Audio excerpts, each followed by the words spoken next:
estaba leyendo un artículo sobre lo que va a ocurrir con las aerolíneas, ¿no? Y lo que dicen en el análisis es que van a sufrir el peor año de su historia. Hablan de un impacto de 100.000 millones por la pandemia.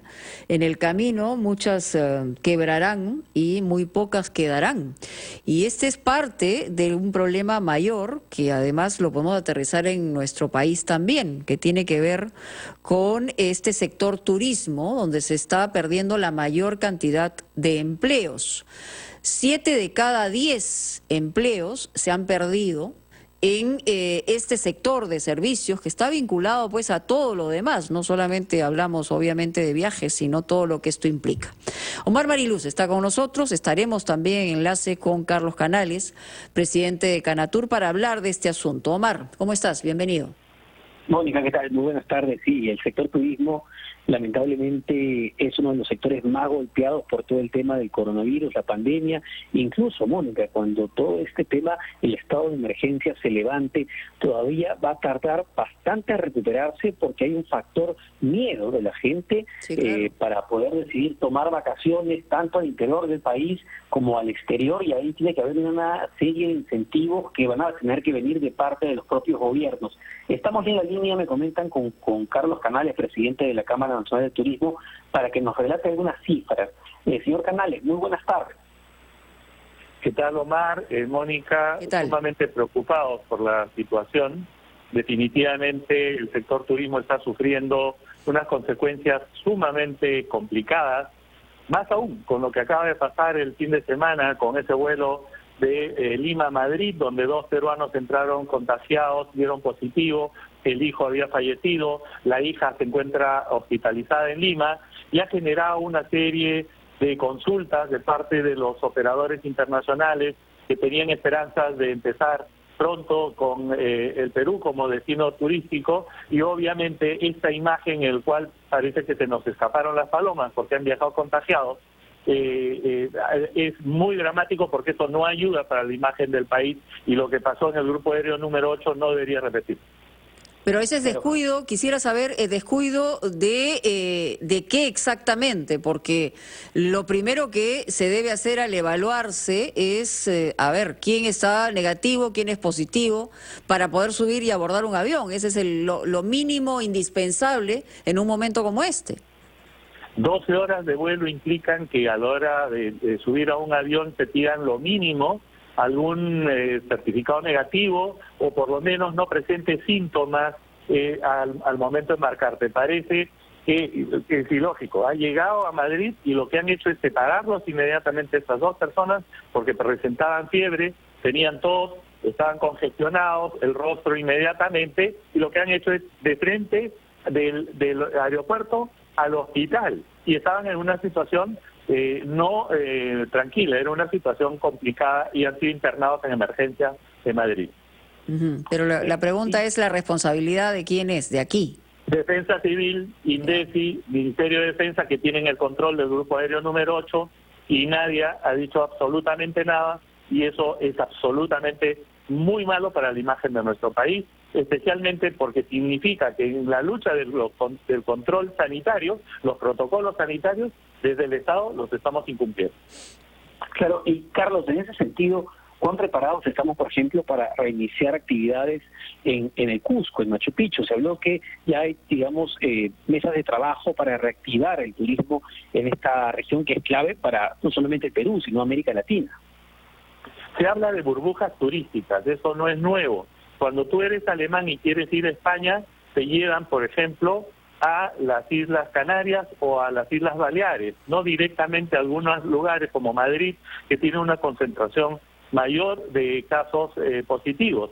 Entonces es lo mismo, en el Perú lo que hay zonas del país como Cusco, Puno, Tacna, que no tienen un nivel de contagio mayor, por lo tanto, por las cifras y estadísticas, de un lugar donde hay 5 millones de habitantes en 5 o 6 regiones, y estamos hablando que el nivel de fallecimientos ha sido no superior a 100 personas, o el nivel de contagios ha sido mínimo, entonces, tomando las debidas providencias del caso, podemos empezar a reactivar por esos corredores, burbujas turísticas, como es lo que nosotros deseamos, un vuelo con Chile con una frecuencia determinada, un vuelo con Buenos Aires con una frecuencia determinada, con Colombia, tal vez no con Ecuador, tal vez no con Brasil, tal vez no con México, con Estados Unidos. Hay que evaluar caso por caso, pero tiene que haber una apertura de una vez por todas en las fronteras con formas acotadas. Lo está haciendo Colombia el 1 de julio, lo ha señalado Argentina el 1 de septiembre, y ya lo está haciendo Chile,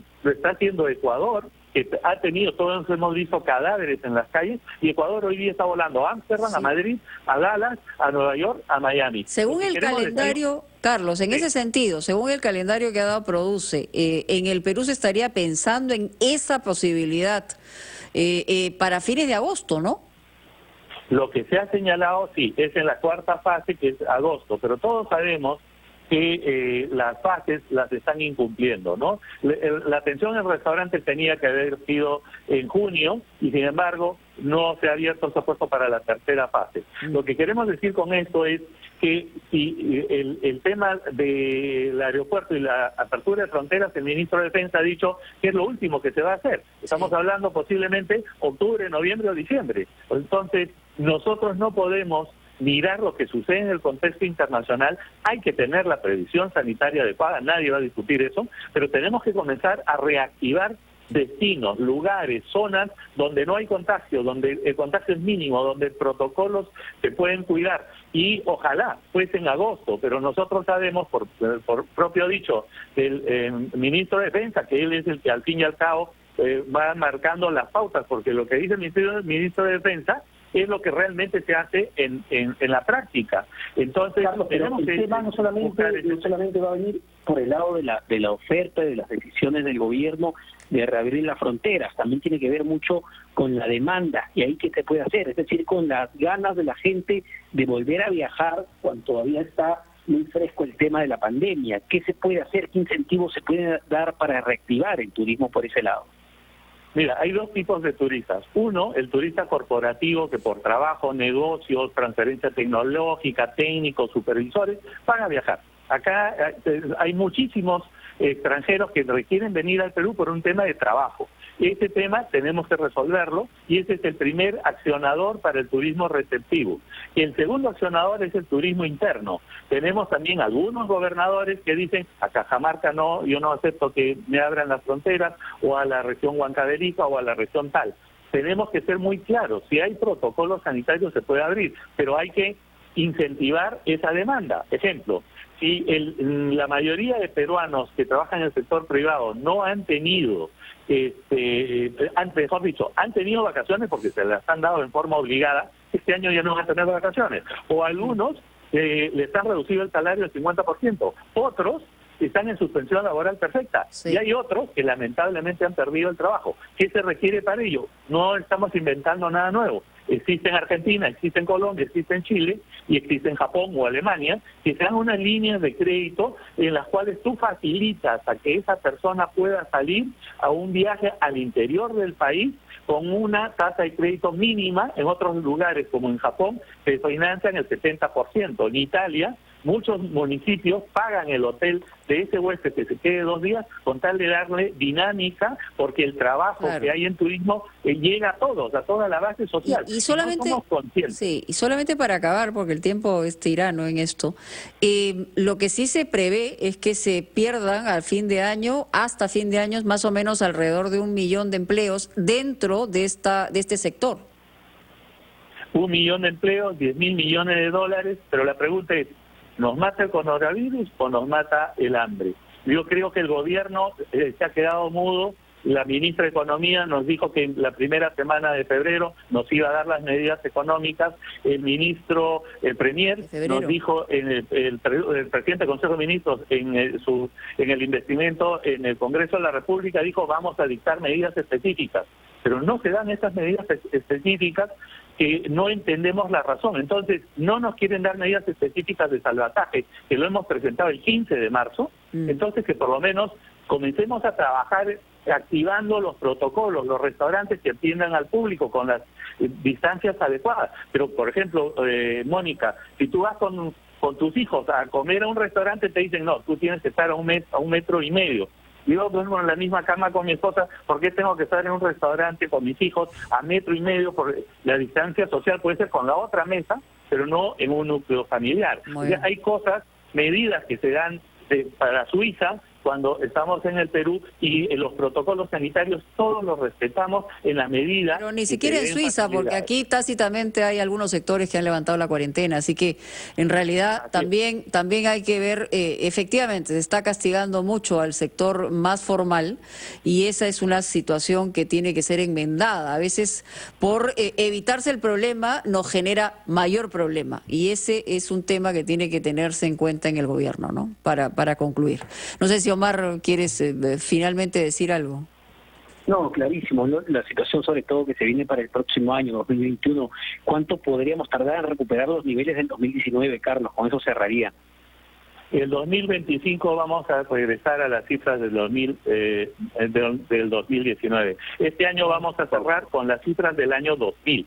1 millón de turistas, menos de 1.000 millones de dólares, y la verdad que posiblemente 1 millón de desempleados en el sector turismo, y la verdad que no sabemos qué hacer, porque nosotros no somos de marchar ni salir a las calles, pedimos las cosas pidiendo préstamos, no le estamos pidiendo que nos regale nada del gobierno, y no nos quieren dar, tenemos crédito fiscal acumulado, no nos lo devuelven. O sea, hay una serie de medidas que son tan sencillas, tan simples de poder gestionar. Pero eso en una sola palabra, ¿qué es? ¿Ineficiencia o indiferencia? O sea, no les interesa el turismo. O sea, tengo un ministro que todos los días hablamos con él. Yo sé que el último miércoles ha tenido una presentación al Consejo de Ministros. El presidente del Consejo de Ministros lo recogió en su discurso de investidura, y sin embargo ha pasado prácticamente una semana y no hay absolutamente nada. O sea, una dejadez por completo, porque dicen no queremos dar medidas específicas. El paciente o está asintomático, o está en la UCI, o está en reposo, o está entubado. Nosotros estamos a punto de fallecer, estamos entubados y no nos dan la ventilación asistida. Eso es lo que no quiere entender el gobierno, y es lamentable que lleguemos a una situación, porque yo represento a 3,5 millones de trabajadores, días que no han cobrado desde el día que se fueron, del cierre de frontera, artesanos que no tienen nada que vender, gente que está en su casa y no sabe cómo va a vivir y tiene obligaciones económicas. Gracias, Carlos, muy claro. Gracias a Carlos Canales, a Omar Mariluz también. Nos hemos pasado, pero creo que valía la pena escuchar este mensaje, que es un mensaje importante, y no se habla de las altas esferas, se está hablando de gente que vive de un sector que es el más maltratado y parece ser en algunos casos el más olvidado. Pausa y regresamos.